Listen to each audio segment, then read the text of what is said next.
Today we made this Japanese-inspired home decor.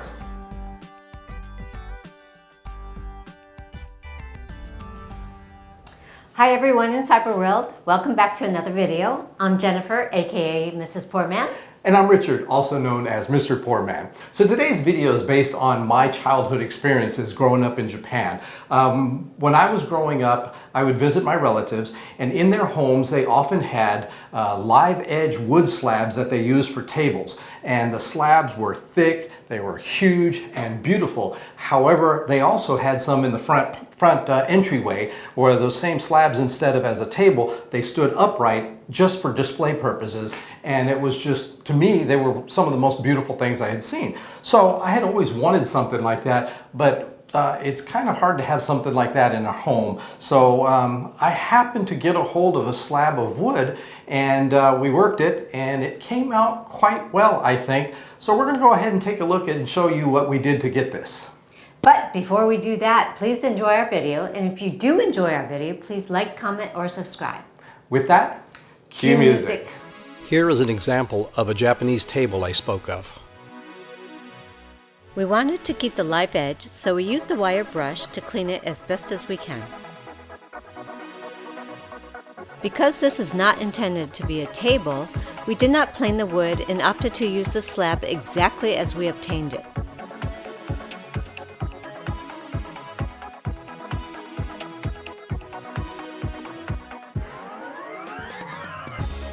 The slab we purchased is Kamani wood and had straight cuts on 3 of the sides, so we did our best to roughen the edges in order to simulate live edges.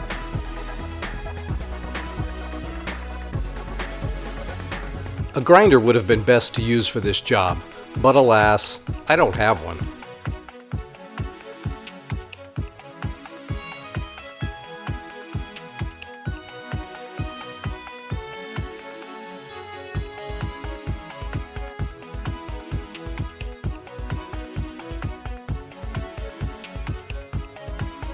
All in all, it was not perfect, but it came out better than I thought it would. This slab surface was a little on the rough side, and because we did not plane it, it required a lot of sanding. Mr. Poor Man started with 80 grit sandpaper to create a smooth surface to work with.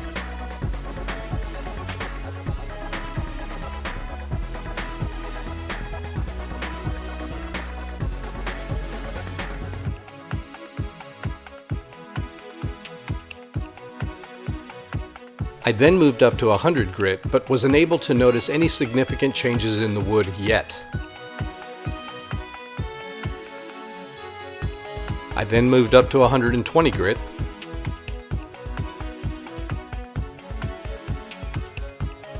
Next was 180 grit, and the grains are starting to stick out more and more.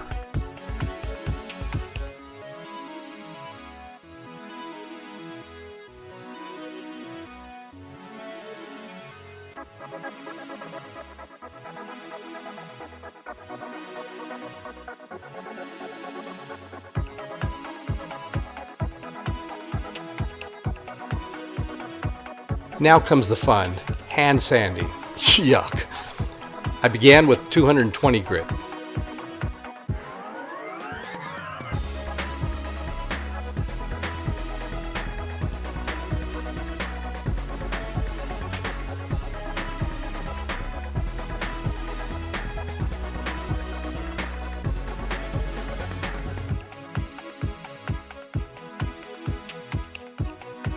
Then I moved up to 300 grit, and my arms were beginning to shake from exhaustion.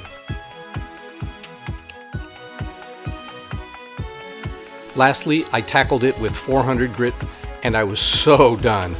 But the grain was really starting to look good, and the excitement of bringing out the grain got me pumped and no longer recalled how tired I was.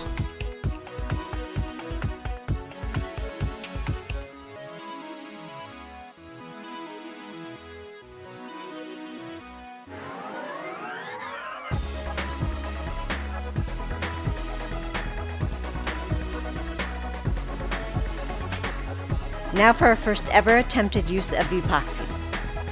We poured equal parts of the epoxy mix and combined them into one container and started the required 3 minutes of stirring.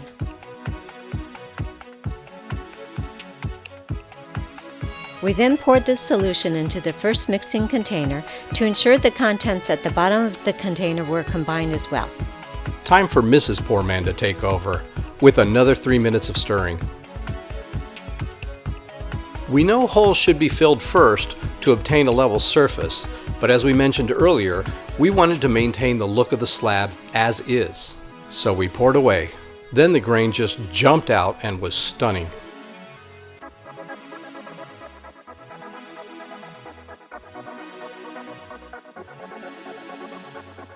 Now that the slab is done and drying, we need a stand. I had some leftover monkey pod wood from another project, so I used it. We epoxied this in the same manner as the slab.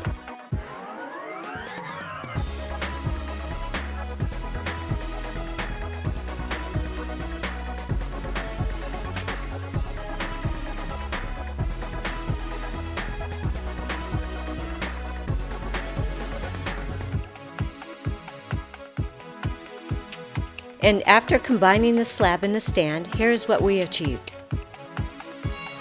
We could not be happier.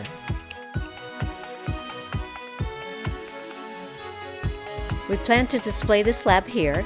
This will be our future tatami area. Well everyone, we hope you enjoyed this video. It wasn't very difficult to do, as you probably have noticed, but it came out just stunning for us, and we are really happy about that. Next week, we're going to show you a project that Jennifer did on her own, and so until then, bye-bye. Oh. Hi everyone, welcome back from Cyber World on Mrs. Poor Man. God. Making a Japan. I had all the words that I wanted before. Ready? Live edge. Oh my God.